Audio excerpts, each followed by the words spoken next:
The Space Shuttle Discovery, named for past ships of exploration, was delivered from its Palmdale, California shuttle factory to NASA's Kennedy Space Center in November 1983.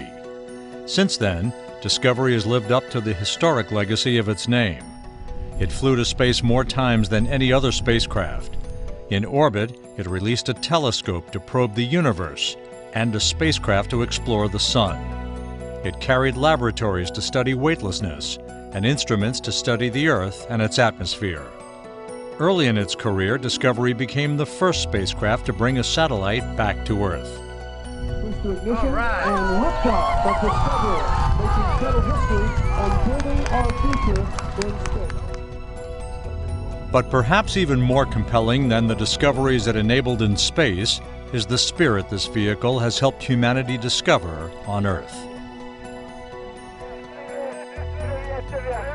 Its missions include flights that showcased how one-time Cold War adversaries can become long-term friends for exploration. Its flights further expanded space travel beyond boundaries of age, gender, and race, counting among those who flew on it the oldest astronaut, the first female shuttle pilot, and the first African-American spacewalker. But above all, Discovery twice proved that America had the will and the determination to persevere and succeed in the face of devastating grief and tragedy, returning America to space after the Challenger and the Columbia accidents. Discovery is the most accomplished space shuttle ever, set to complete 39 flights in all, amounting to over 5,000 trips around the Earth and more than 300 days in space.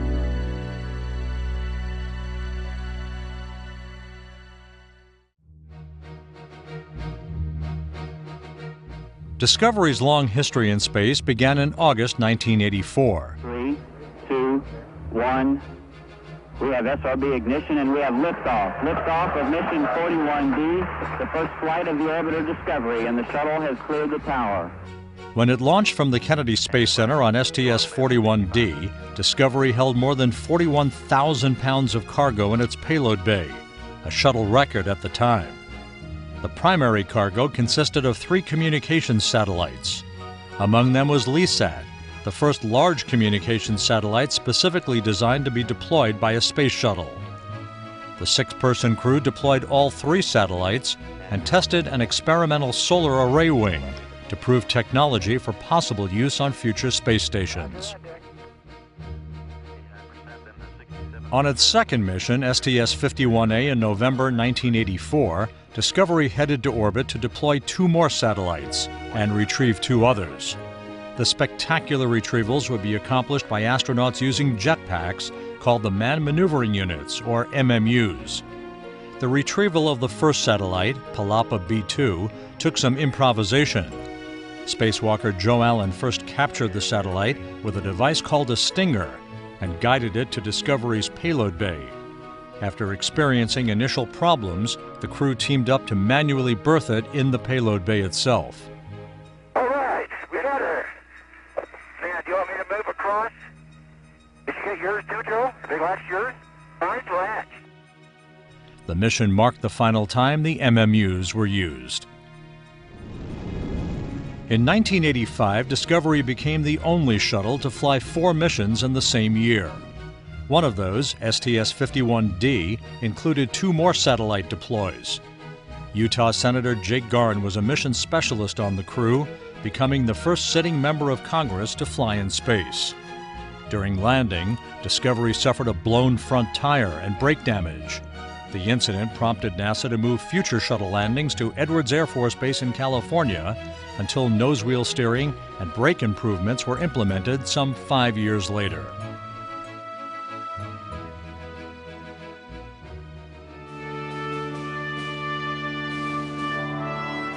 The tragic loss of the shuttle Challenger and its 7 crew members stunned the world in January 1986. In its aftermath, NASA turned to Discovery to return Americans to space with a myriad of safety improvements. With the world watching, Discovery launched on September 29, 1988. And liftoff! Liftoff. Americans return to space as Discovery clears the tower. Roger roll, Discovery. During the 4-day STS-26 return-to-flight mission, Discovery's crew deployed a NASA tracking and data relay satellite, identical to the one lost aboard Challenger. A host of experiments were performed before Discovery made a triumphant return to Earth. Reindeer touchdown. Discovery, welcome back. A great ending to the new beginning. In 1990, Discovery flew a pair of missions to extend humankind's vision into the cosmos. In April, Discovery carried the Hubble Space Telescope to orbit on STS-31, releasing it at the highest altitude flown by a shuttle to that date, almost 380 miles. Hubble's 20 years of observing the universe have yielded breathtaking images and a better understanding of our place in the cosmos. Discovery would be called upon to visit and upgrade the telescope on 2 subsequent missions, STS-82 in 1997 and STS-103 in 1999.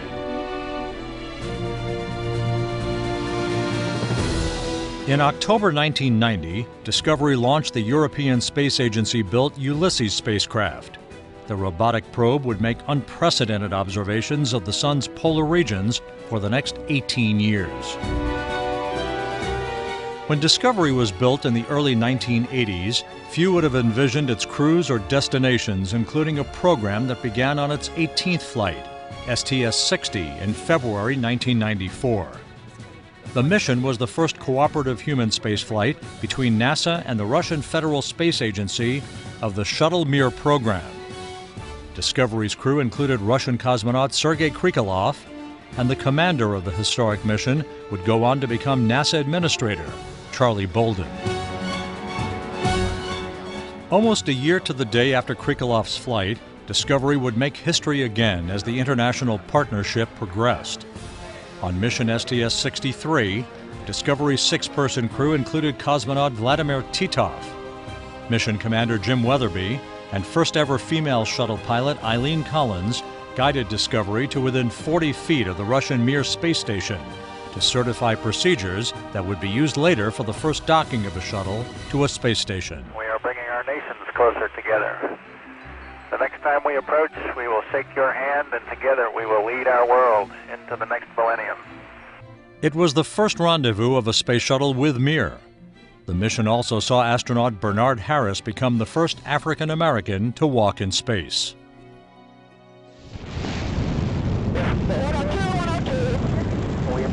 Going uphill, all looks good for an auto. There's a roll.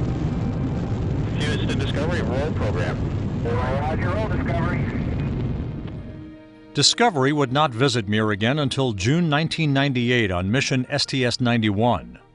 On that flight, more than 3 years after its initial rendezvous, Discovery would make its first docking to the complex, but would be the last shuttle to visit Mir.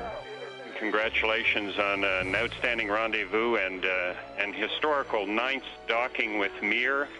It was beautiful to watch from down here. You have a very light touch. We really enjoyed the whole thing. Congratulations. As Discovery undocked, the Shuttle Mir program, which had seen 9 shuttle missions docked to the complex, ended, setting the stage for the start of the assembly of the International Space Station. And liftoff of Discovery with a crew of 6 astronaut heroes and 1 American legend. The October 1998 flight of Discovery on STS-95 was primarily a mission to conduct life science experiments. But all eyes were on 77-year-old astronaut and U.S. Senator John Glenn, who in 1962 became the first American to orbit the Earth. Glenn was a member of the crew and a test subject for a host of experiments that studied aging. Glenn's spaceflight on STS-95 made him the oldest person to fly in space.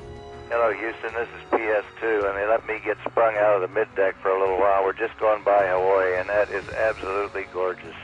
The best part is do a trite old statement, 0G, and I feel fine. 2 years later, on October 11, 2000, a magnificent night launch by Discovery, accented by a full moon, marked the historic 100th flight of the Space Shuttle program. STS-92 was a 12-day mission to the fledgling International Space Station. Discovery's crew completed 4 spacewalks to install the Z1 truss and the Pressurized Mating Adapter 3, or PMA-3. Z1 was eventually used as a temporary location for the station's first set of solar arrays. PMA-3 also would provide an available port for future dockings.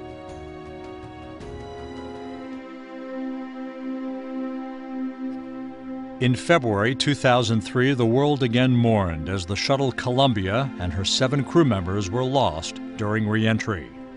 America resolved to continue the shuttle program and again improve the safety of flight. And NASA again turned to Discovery to return the nation to space on mission STS-114, commanded by Eileen Collins. Discovery Launch Director. Discovery here, go ahead. Okay, Eileen, our long wait may be over. And so on behalf of the many millions of people who believe so deeply in what we do, good luck, Godspeed, and have a little fun up there. Well, thanks to you, to the launch team, and to everybody in the shuttle program. The crew is go for launch. And liftoff of Space Shuttle Discovery, beginning America's new journey. The STS-114 mission to the International Space Station included new procedures to ensure the shuttle heat shield would be in good condition for the trip home. Among them, a first-of-its-kind backflip as Discovery approached the station to enable the station crew to capture high-resolution imagery of the shuttle's heat shield. The crew conducted 3 spacewalks. On one of those EVAs, astronaut Steve Robinson made the first repair to the exterior of a spacecraft in flight, removing 2 gap fillers which were protruding in between some of Discovery's thermal tiles. Experts were concerned that the protruding material could have affected heat flow over the thermal shield during the return home.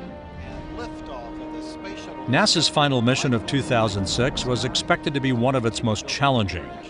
Discovery's STS-116 flight to the International Space Station called for the installation of the P5 truss segment and a major overhaul of the station's electrical power system. Problems arose while retracting one of the station's solar arrays, which was to be relocated on a future flight. During the retraction, the array snagged. During 2 spacewalks, astronauts Bob Kerbeam, Sonny Williams, and Christer Fugelsang assisted in the retraction by hand using a combination of techniques. The troubleshooting worked, and the solar array was folded.